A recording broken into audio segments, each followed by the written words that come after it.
Нийслэлийн сонгон найхын дүүргийн нутаг дэвсгэрээс олдсон занданшуулсан шарилын талаарх олон янзын таамаг хэвлэл мэдээллийн хэрэгслүүдээр гарч байгалаа. Харин цагдаагийн ерөнхий газраас өнөөдөр эдгээр мэдээллүүд нь бүгд нотлогдоогүй ташаа мэдээлэл болохыг хэллээ. Цагдаагийн ерөнхий газрын зохион байгуулалтаа гэмтэртэй тэмцэх газраас эртний занданшуулсан булшиж болшгүй зүйл ус тутаалагч байна гэсэн мэдээллийн дагуу цагдаагийн байгууллага шалгалт хийж 2015 оны 1 сарын 27 өнөөдөр сонгон найхын дүүргийн нутаг дэвсгэрээс тухайн эд зүйлийг ерөнхий газрын үйлчлэгч хурааж авсан. За жижигтэй этгээдийг бол шалгалтын ажил явагдаж байна. За хэвлэл мэдээллийн хэрэгслээр энэ одоо олдсон олдврыг одоо насжилтын урьдчилан гаргаж энэ маань одоо ямар нэг юм гигантэн байсан, лам хүн байсан маань бол одоо Монгол улсын энэ нутаг дэвсгэрээс олдсон, агуугаас олдсон маш тийм таамаг мэдээллүүд маш олон явагдаж байна.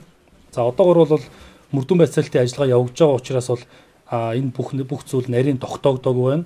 За мөн одоо тухайн эртний чулуутсан энэ олдврыг эцсийн жилийн насжилттай хаанаас олдсон ямар байдалтай байсан гэдгийг бол нарийн шинжилгээ гаргана. За хууль зүйн яам, боловсрол соёлын шинжилгээ ухааны яамнаас хамтарсан ажлын хэсэг гарч тухайн нарийн геологчийн эрдэмтэн судлаачдыг оролцуулсан шинжилгээчдийн багаар дүгнэлт гаргана. Энэний дараа бол албан ёсны энэ маань бол хичнээн жилийн насжилттай эндээс олдсон ийм зүйл байлаа гэдэг мэдээлэл өгөх юм байгаамаа. Тэгэхгүй бол хэвлэл мэдээллийн хэрэгслээр маш тийм иргэдийг төөрөгдүүлсэн мэдээллүүд явуулж байна. Энэ бүх хэвлэл мэдээлэлээр явж байгаа мэдээлэл маань бас одоогоор батлагдаагүй. Зөв иргэдийн таамаг мэдээлэл гэдгийг иргэдэд албан ёсоор цагдаагийн байгууллагаас мэдэгдэж байна.